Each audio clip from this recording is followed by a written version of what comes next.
4. Mire, el capítulo 4 no lo puedo ver todo, voy a ver algunas cosas de ella, porque es bien denso también. Y vamos a estar leyendo Santiago 4 del 1 al 10. Santiago 4 del 1 al 10. Yo lo voy a leer rapidito, porque por cuestión de tiempo no quiero tomarme mucho tiempo en esto. Dice Santiago 4 del 1 al 10, yo estoy leyendo en la Nueva Traducción Viviente. Dice: ¿qué es lo que causa disputas y peleas entre ustedes? ¿Acaso no surgen de los malos deseos que combaten en su interior? Desean lo que no tienen, entonces traman y hasta matan para...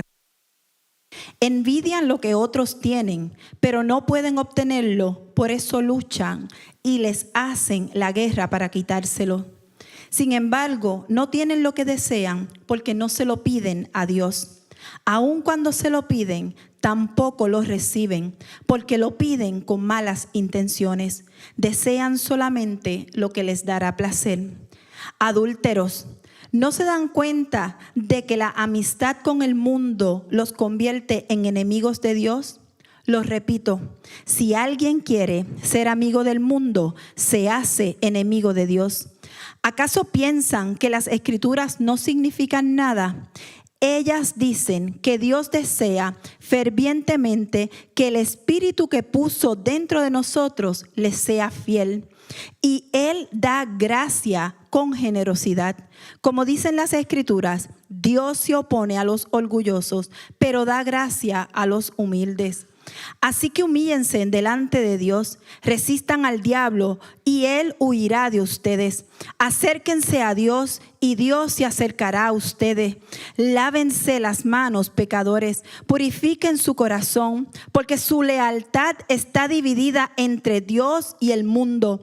Derramen lágrimas por todo lo que han hecho, que haya lamento y profundo dolor, que haya llanto en lugar de risa y tristeza en lugar de alegría. Humíllense delante del Señor y Él los levantará con honor. Y yo le digo la verdad, no me cabe la menor duda de que esta es una palabra dura, de que esta es una palabra que confronta, de que esta es una palabra que nos hace detenernos y decir, ¡ouch!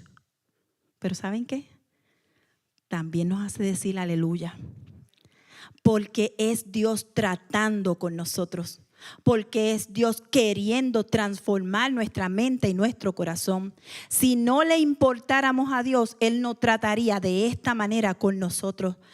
Los primeros versos de ese capítulo nos está haciendo unas preguntas que son duras y que confrontan sobre la relación que estamos teniendo los unos con los otros. Aquí en la tierra, lo más importante para Dios son los seres humanos. Por lo tanto, las relaciones que nosotros tenemos entre nosotros es lo más importante para Dios. Y está hablando de esas relaciones que nosotros tenemos con los demás y los deseos que tenemos sobre las cosas. Y en el mundo que hoy vivimos, en la era que hoy vivimos, todo apunta a que tenemos que tener más. Y si nosotros nos subimos a ese tren, vamos a querer más, como el mundo lo demanda, como el mundo lo pide.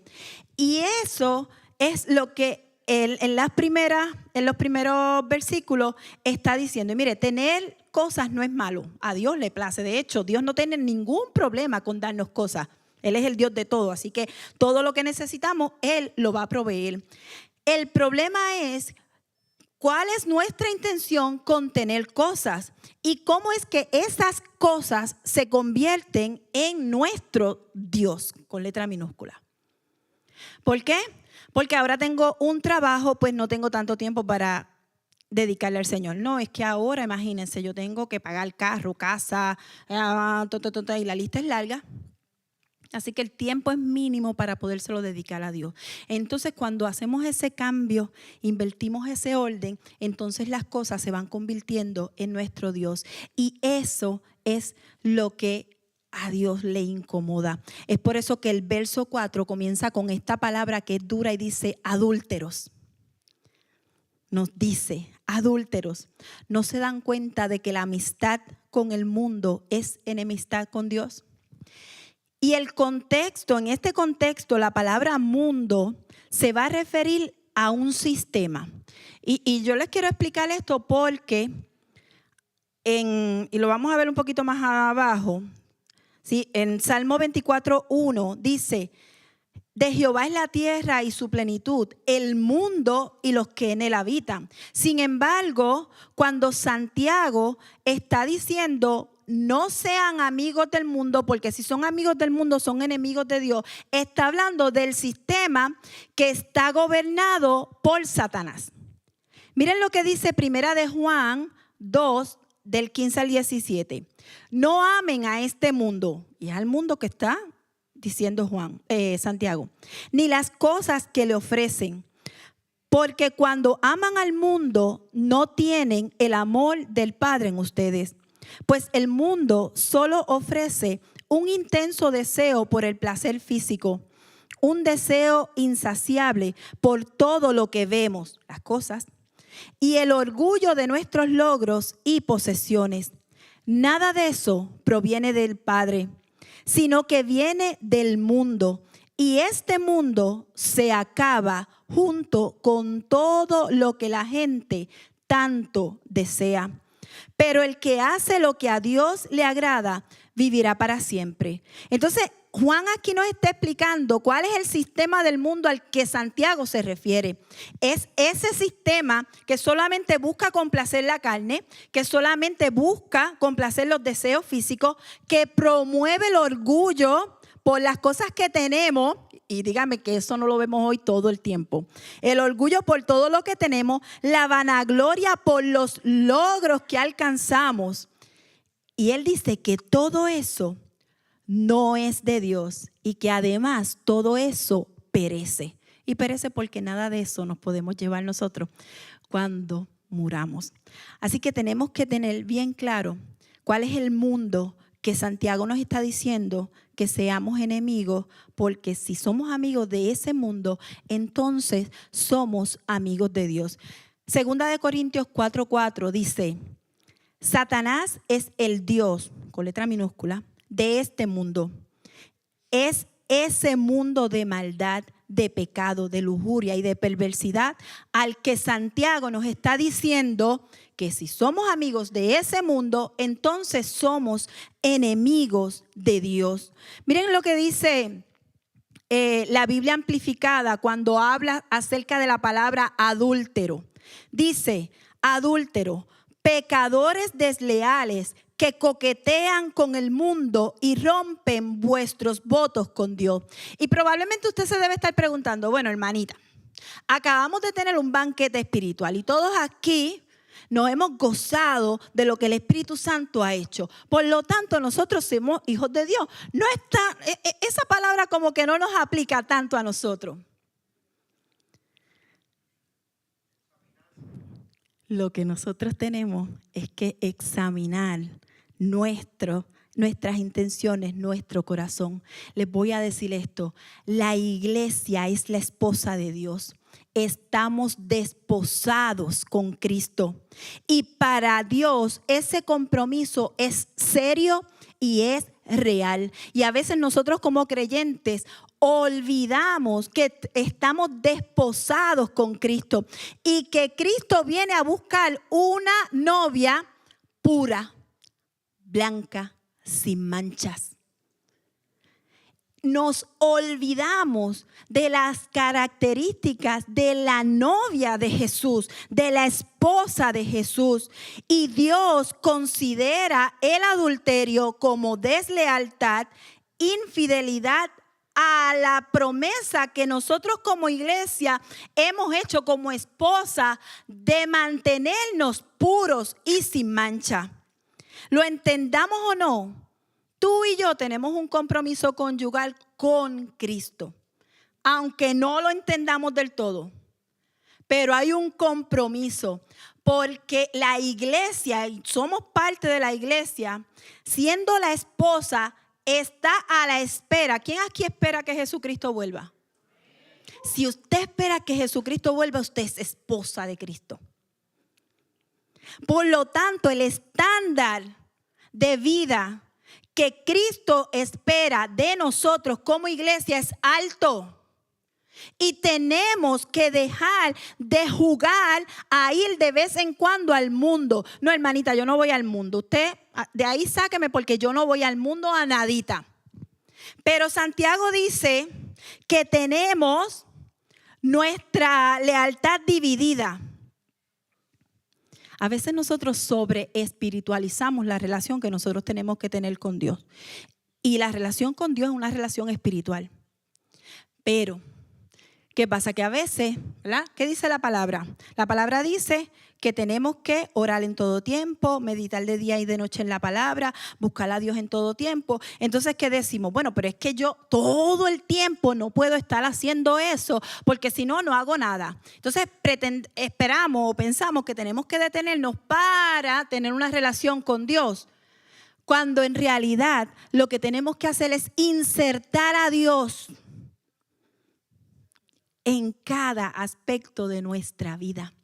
Porque Dios se tiene que convertir en lo primero de nuestra vida. Pero para que Dios se convierta en lo primero de nuestra vida, no puede quedar ningún aspecto de la vida en que Él no sea el primero. Ningún aspecto de la vida. Mire, cuando usted y yo recibimos al Señor Jesús como nuestro Señor y Salvador, recibimos el Espíritu Santo. Esa es la promesa. Y el Espíritu Santo de Dios va a nosotros a donde quiera que nosotros vamos. Escucha lo que decimos, ve lo que estamos viendo, ve lo que estamos haciendo, porque no nos deja, no es como que dice, déjame echarme un ladito en lo que va y peca. O en lo que ve eso que está viendo en la televisión o en el teléfono. No, el Espíritu Santo de Dios está ahí. ¿Y sabe qué? Nos redarguye. Lo que pasa es que le ignoramos. Y es ahí donde nosotros tenemos que empezar a pensar cuál es la prioridad que nosotros le estamos dando al mundo.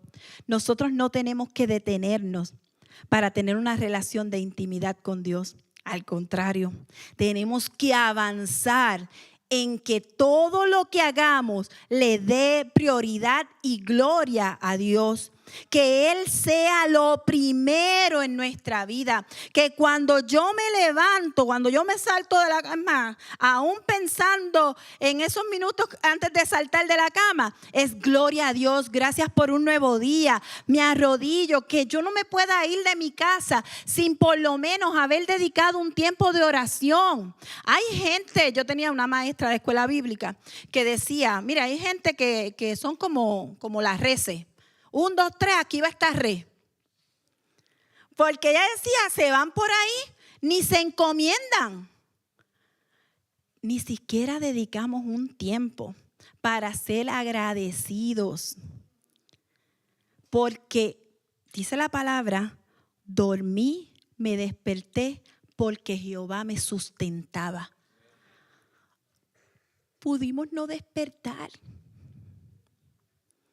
Pero a Dios le plació despertarnos. Y es por una razón, no es porque somos los más bonitos, no es porque, ay, qué bueno, déjame dejar estos vivos y estos muertos. No, es porque hay propósito en nuestra vida, es porque Dios tiene una razón, hay algo que nosotros tenemos que cumplir.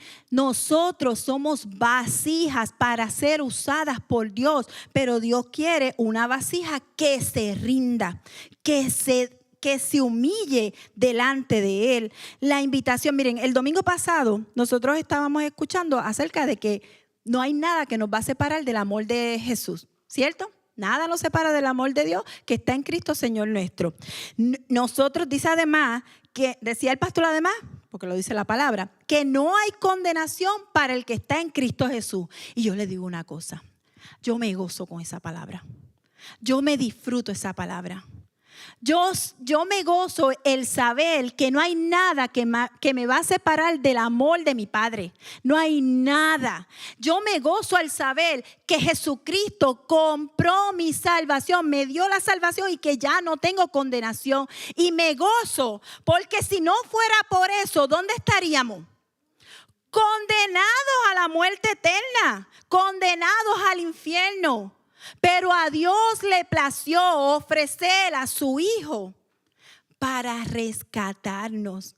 Por lo tanto, la invitación no es a dudar del amor de Dios porque estamos pecando, o porque no estamos siendo íntegros, o porque no estamos siendo la novia que Dios espera que seamos, porque esta es la palabra que nos está dando Santiago.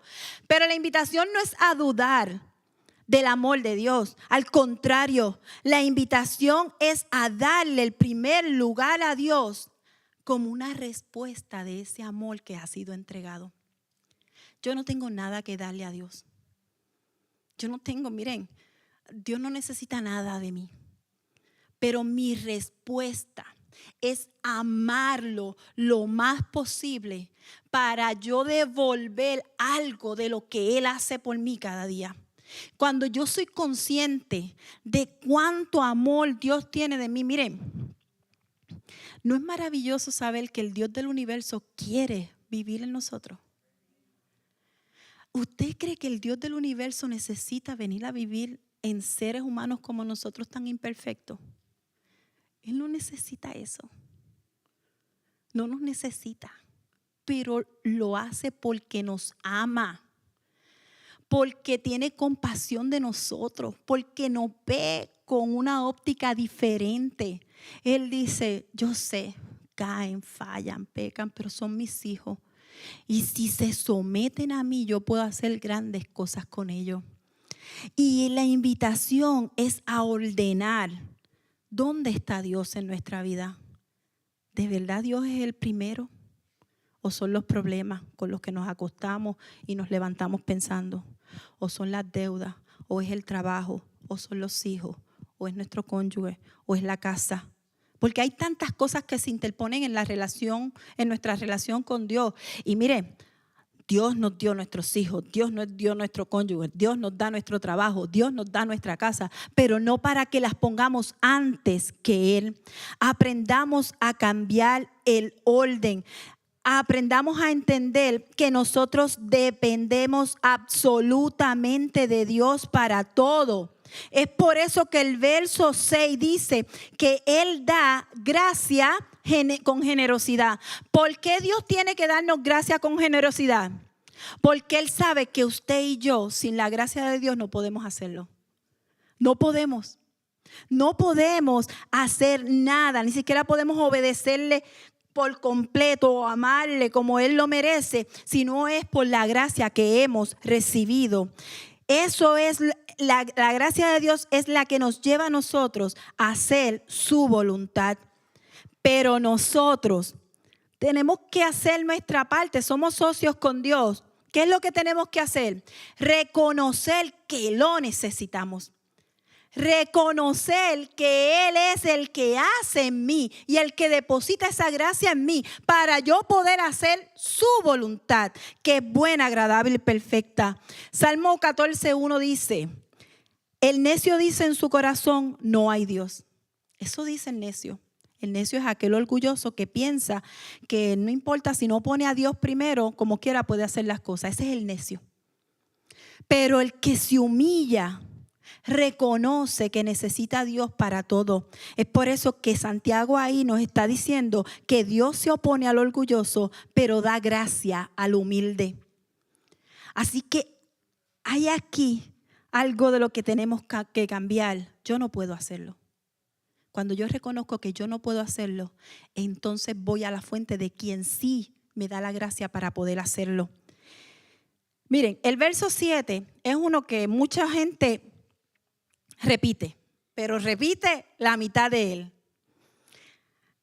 Resiste al diablo y de vosotros huirá. Y nos gusta, nos emocionamos, nos da poder, nos empoderamos. Sí, resiste al diablo y de vosotros huirá. Pero ¿saben qué? Sin la primera parte de ese versículo, el diablo no va a huir. No vamos a hacer huir a nadie, ni a nuestros maridos. No, sin la primera parte de ese versículo que dice que someteos pues a Dios. Sométanse a Dios. Someterse significa entrégalo todo. Déjalo allí, delante de Él. haz su voluntad, reconoce que es tu Señor, reconoce que es tu Padre, reconoce que es tu Creador, reconoce que sin Él tú no puedes hacer nada de lo que te propongas hacer. Sométete, obedécele, créele. A veces leemos la palabra, miren, es que tenemos que cambiar nuestra manera de ser. A veces leemos la palabra como si fueran cuentos, sin darnos cuenta que lo que ahí dice es trascendental para nuestra vida. Esto es vida o muerte. Esto es vida o muerte. No es un cuentito que Jesús está haciendo para entretenernos. Ni una sola parábola es un cuento de entretenimiento, ni una sola. Cada parábola que Jesús contó era de confrontación. Y a veces nosotros leemos estas cosas y las dejamos pasar. Ay, sí, mira qué bonito suena. Nosotros queremos hacer que el diablo huya. El único que venció al diablo se llama Jesucristo. Por lo tanto, nosotros tenemos que someternos a Cristo, someternos a la cruz, para que entonces el diablo pueda huir. Mire, es que es casi un chiste pensar que nosotros, con nuestras almas, que son las mismas almas del diablo, podemos hacer huir al diablo. Esta carne no hace huir a nadie. Quien único lo hace huir es el poder de Jesucristo, que ya lo venció. No podemos vencer ningún pecado. Usted y yo no podemos vencer el pecado. Cristo lo venció por nosotros. Nosotros lo que tenemos es que pararnos en la brecha, someternos a Dios para que el pecado dé 2 pasos atrás. Por nuestros propios medios, con nuestra propia sabiduría, eso es orgullo. Es más, eso es arrogancia. Pensar, no, yo lo puedo hacer. No, si yo estoy bien. Por eso es que el yo estoy bien a veces choca. Porque no es que le vamos a contar todas las penurias a todas las personas, pero nosotros delante del Señor tenemos que reconocer que no siempre estamos bien y que necesitamos volvernos a Él. El verso 8 dice: acérquense a Dios y Dios se acercará a ustedes. Y ese es el título de esta palabra. Acérquense a Dios. Por eso me encantó la administración de ahora. Porque lo único que nosotros tenemos que hacer es acercarnos a Dios y Dios se va a acercar a nosotros. ¿Cómo puedo acercarme a Dios? Miren, Dios está a una oración de distancia, a una rendición de distancia, a un tiempo de intimidad de distancia. Dios no está lejos. Dios no está lejos. Salmo 145, 18 dice: cercano está Dios a los que le buscan, pero a los que le buscan de verdad. Cercano. Él va conmigo como poderoso gigante, abriendo camino para que yo pueda caminar en su voluntad, bajo sus reglas, dentro de sus conceptos. El éxito de la iglesia del primer siglo se basó ¿en qué? En la oración. Si usted lee Hechos 6, yo no tengo tiempo hoy. Si usted lee Hechos 6, se va a dar cuenta que los apóstoles tenían un problema porque la iglesia estaba creciendo. Bendito problema. La iglesia estaba creciendo. Y los apóstoles no podían hacerse cargo de todo. Pero la iglesia estaba demandando que ellos se hicieran cargo de algunas cosas.